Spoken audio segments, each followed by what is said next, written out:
Guys, good evening. Nakabit na natin yung ating binili sa online sa Shopee na side mirror. Ito na siya. So mas maiksi na siya. Then pasok na siya sa manibela. Di katulad ng stock natin kanina, mahaba, lagpas. Ayan o, cute siya tingnan.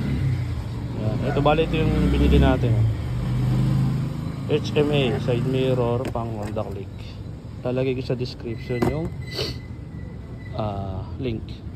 Tapos di na rin tayo nagkabit ng adapter.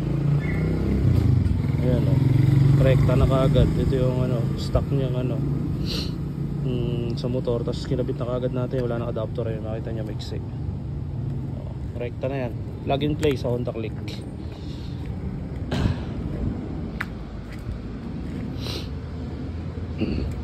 Kasi ito yung stock natin. So medyo mahaba kasi ito sumasabi sa side mirror ng mga kotse, kaya pinalitan natin. So pasok pa sa LTO, pasok 4 finger. Yan. Yan, so ayan. Yan na yung update sa ating side mirror. Maraming po salamat.